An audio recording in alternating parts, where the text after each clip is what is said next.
ETF index mutual funds నేర్చుకుని stock మార్కెట్లో రాణించాలనుకుంటున్నారా? వెంటనే ఈ నెంబర్కి కాల్ చేయండి. నమస్తే రమగారు. నమస్తే జయ.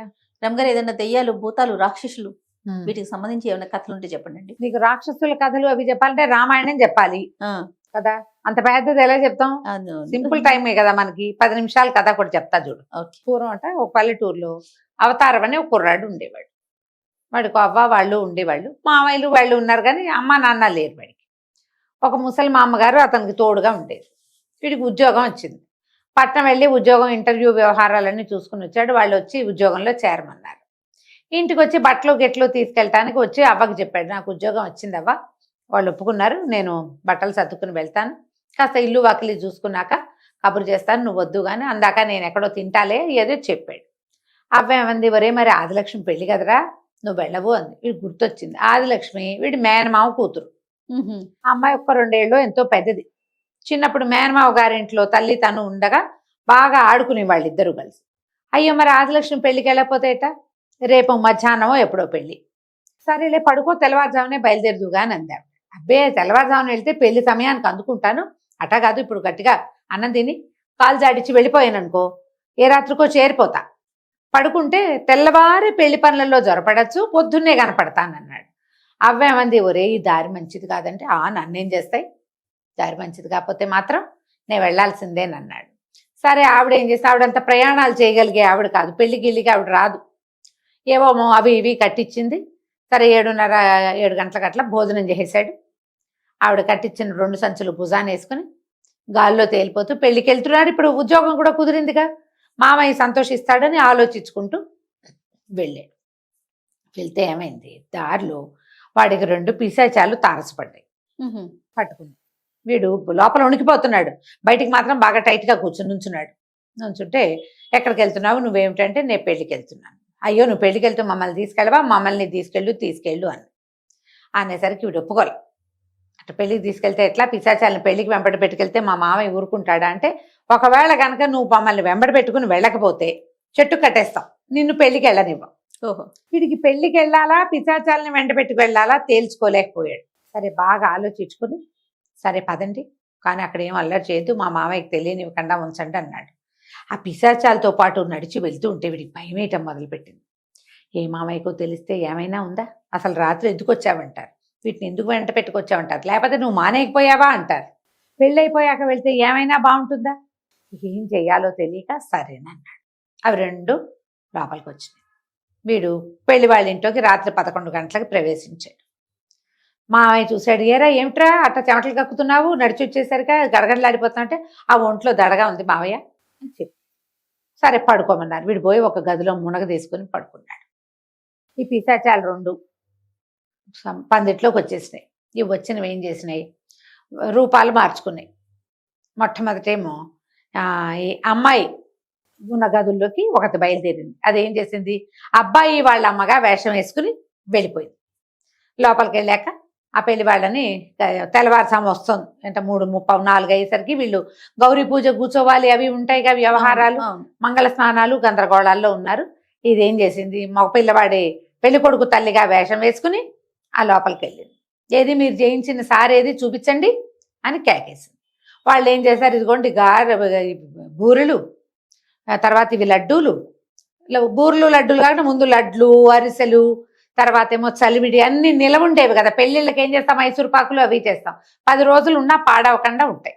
బూందీ లడ్డు అవి పాడవ్వవు కదా. అయితే ఇదేమంది, బూర్లు పులిహార చేయించలేదా అంది. వీళ్ళు తెల్లబోయి, బూర్లు పులిహార ఎందుకండి, సారిలోకి అవి పాడైపోతాయి కదా అన్నారు. అనేసరికల్లా అవును పాడైపోతాయి, అయితే మేమేంటంటే పాడైపోయింది పులిసిపోయింది పెళ్లి కూతురికి తినిపిస్తాం మా ఇంటికి వచ్చాక, కాబట్టి పులిహార చేయించండి, బూరెలు చేయించండి, మీరు చేయించిన ఈ వస్తువులన్నీ పులవడానికి 15 రోజులు పడుతుంది అవి పాడవడానికి, అందుకని ఈ 15 రోజులు మీరు చేయించిన పులిహార బూరెలు ఉంటాయి కదా, రోజు కొంచెం కొంచెం పెళ్లి కూతురికి పెడతాం, అదే మా ఆచారం అని చెప్పి అక్కడ లోపల అక్కడ స్నానం చేసి వచ్చి పూజ కూర్చుంటున్న పెళ్లి కూతురికి ఈ పాడైపోయిన బూర పులిహార తినటం అన్న ఊహ వచ్చేసరికి కడుపులో తిప్పేసింది. తెల్లవారుజాము నిద్ర లేపితే మనకు అసలు వామిటింగ్ సెన్సేషన్ గా ఉంటుంది ఎవరికైనా. ఆ పిల్ల పరిగెత్తుకుంటూ దొడ్లోకి వెళ్ళే వాక్ అని వాంతి చేసుకుంది. ఇదేమిటి పిల్ల ఇలా ఉంది, పెళ్ళనగానే వాంతులు చేసుకుంటుంది ఏమిటి అన్నది. వీళ్ళకి ఏం చెయ్యాలో తెలియలేదు. అక్కడి నుంచి ఆవిడ దాష్టికం, ఈ నగలేమిటంది, ఈ జుట్టు ఏమిటంది, వీళ్ళేమిటంది, ఈ చీర ఏమిటంది, ఇక ఎన్ని మాటలు మాట్లాడిందో. ఈ మాటలన్నీ అవ్వగానే ఆ పిల్ల అవి పూల జడ వేయబోయారు, ఆ జడ పీకి అక్కడ పెట్టింది. నాకు ఈ పెళ్ళొద్దు పాడొద్దు, ఇటువంటి ఇట పిశాచ వల్లే ఉంది, నేను పెళ్లి చేసుకోను, నాకొద్దు పెళ్ళి. ఈ పెళ్ళొద్దుంటుంటే ఏం చెయ్యాలి? కాదే, అట్లా కాదే, ఆవిడ ఏదో కొంచెం గండదై ఉంటుందని బతిలాడుతున్నారు. బతిలాడుతుంటే ఆ పిల్ల ఓ దిబొమ్మ నేడుపు, ఏమిటి చద్ది పులిహార, చద్ది బూర్లు తినబెడతారట 10 రోజుల పాటు. మనం ఇచ్చిన లడ్డూలని జనాలకు పంచకుండా అవి కూడా నాతోటే తినిపిస్తాను పాడైపోయాక అంటోంది. అమ్మ బాబోయ్, పైగా ఈ జడేమిటంటుంది, ఈ నగేమిటంటుంది, ఎంత వెటకారంగా ఉందో. నేను పెళ్లి చేసుకొని అమ్మ అని ఏడవట మొదలెట్టింది. ఈ లోపల ముసలమ్మలు వాళ్ళు వీళ్ళు వచ్చి, అదేమిటట అనకూడదు, పెళ్ళి అంటేనే ఇటు ఆడపిల్లలకు భయం వేసుకొని తలను గసిరి పిల్లని పూజకు కూర్చోబెట్టారు. అది మెల్లిగా గుక్కిళ్ళు మింగుతూ కళ్ళనీళ్ళు గార్చుకుంటూ పూజ చేసుకుంటోంది కూర్చొని. ఈ రెండో పిశాచము పెళ్లి కూతురులాగా రూపం మార్చుకుని పెళ్లి కొడుకు వాళ్ళకి ఇది ఇస్తారు కదా, మన విడిదిలోకి వెళ్ళింది. విడిదిలోకి వెళ్తే ఇంకా తెల్లవారుజామే, వాళ్ళకి తొందర లేదు. అమ్మాయి అయితే మంగళ స్నానం చేసి గౌరీ పూజ కూర్చోవాలి, పువ్వుల జడ కుట్టించుకోవాలి, బోళ్ళని ఉన్నాయిగా. వీళ్ళు మొదలు పెట్టారు పనులు. వెళ్తే అందరు కిందంతా పడుకుని ఉన్నారు. పెళ్లి కొడుకుని మిద్దె మీద పైన కొంచెం మేడ మీదకి పైకి వెళ్ళేందుకు ఉన్నది, 2 గదులు ఉన్నాయి. అబ్బాయి అక్కడ పడుకున్నాడు.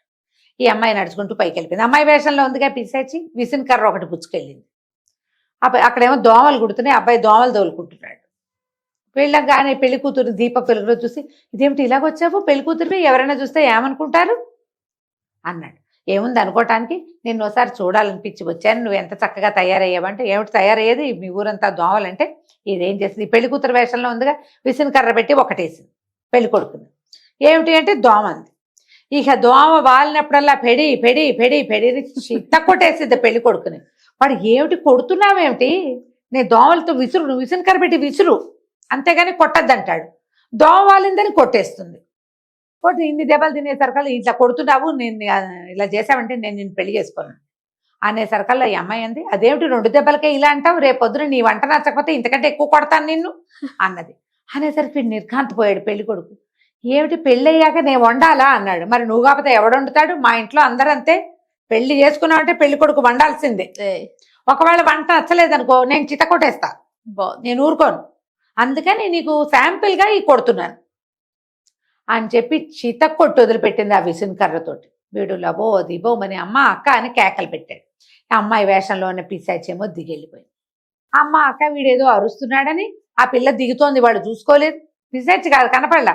పైకి ఎక్కారు. ఏమిట్రా అంటే, అమ్మ ఆ పెళ్లి కూతురు సావిత్రి లేదు, అది ఆదిలక్ష్మి లేదు, అది వచ్చిందమ్మా అన్నాడు. అది రావటం ఏమిట్రా, గౌరీ పూజ వేళ నువ్వు ఇంకా తెగులు నీళ్ళు పోసుకుందువు కానీ అని వాళ్ళమ్మ కసిరింది. కాదే అమ్మా, అదే వచ్చింది, చూడు ఒళ్ళంతా ఎట్టా కొట్టేస్తుందో, తీరా దీపం పెద్దది చేసి చూస్తే వాడి చేతుల మీద మొహం మీద అన్ని చోట్ల దెబ్బలే ఎర్రగా. ఇప్పుడు విసినకర్ర పదును బరగ్గా ఉంటుంది కదా, విసినకర్ర అంటే తాటాకు విసినకర్ర, అది ఆ అంచు తగిలితే గీరేస్తుంది, మండిపోతున్నాయి చేతులు అవిను. వీపు మీద కూడా కొట్టిందమ్మా అని చొక్కా ఎత్తి చూపిస్తే చొక్కా కిందంతా దెబ్బలే ఉన్నాయి. అదే నన్ను కొట్టింది, ఈ పిశాచంలాగా ఉంది, నాకు ఆ పెళ్లిగా వద్దుగాక వద్దన్నాడు వాడు. ఈ లోపల ఏమైంది, తెల్లవారుజాము అయిపోయింది కదా. ఈ పెళ్లి కొడుకు వాళ్ళు లేచారో లేవలేదో చూడ్డానికి పెళ్లి కూతురు మేనమామ, ఓ బాబాయి, ఒక ఆవిడ సామాన్లు పుచ్చుకుని, అంటే పొద్దున్నే 5 మంది వేడి నీళ్ళు అవి పుచ్చుకుని కుంకం బొట్లు పుచ్చుకుని వచ్చారు. పొద్దున్నే వీళ్ళకి కుంకుడుకాయలు సబ్బులు అవి ఇస్తారు మన పెళ్లిళ్ళలో కూడా. అవి పుచ్చుకొచ్చిన వాళ్ళు, నేను చచ్చినా ఈ పెళ్లి చేసుకున్న అదొట్టి పిశాచంలా ఉంది అన్న వాక్యాలు వినపడ్డాయి వాళ్ళకి. అయ్యో అయ్యో ఏమిటి ఇట్టా అంటున్నాడని, నువ్వు ఉండరా అని ఒకడు ఏం చేశాడు, పరిగెత్తుకుంటూ వెళ్ళి పెళ్లి కొడుకు ఈ పిల్లని పెళ్లి చేసుకోని అంటున్నాడని పోయి అక్కడ చెప్పాడు. పెళ్లి కూతురు వాళ్ళకి చెప్పేశాడు. మరి విన్నారుగా.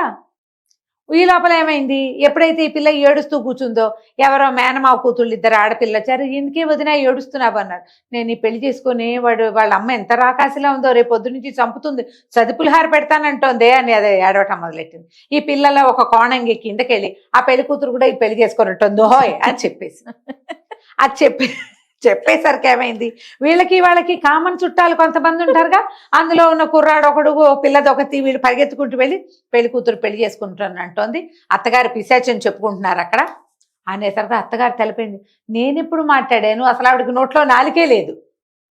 ఇక లబో దిబో నానా గందరగోళము అయిపోయింది.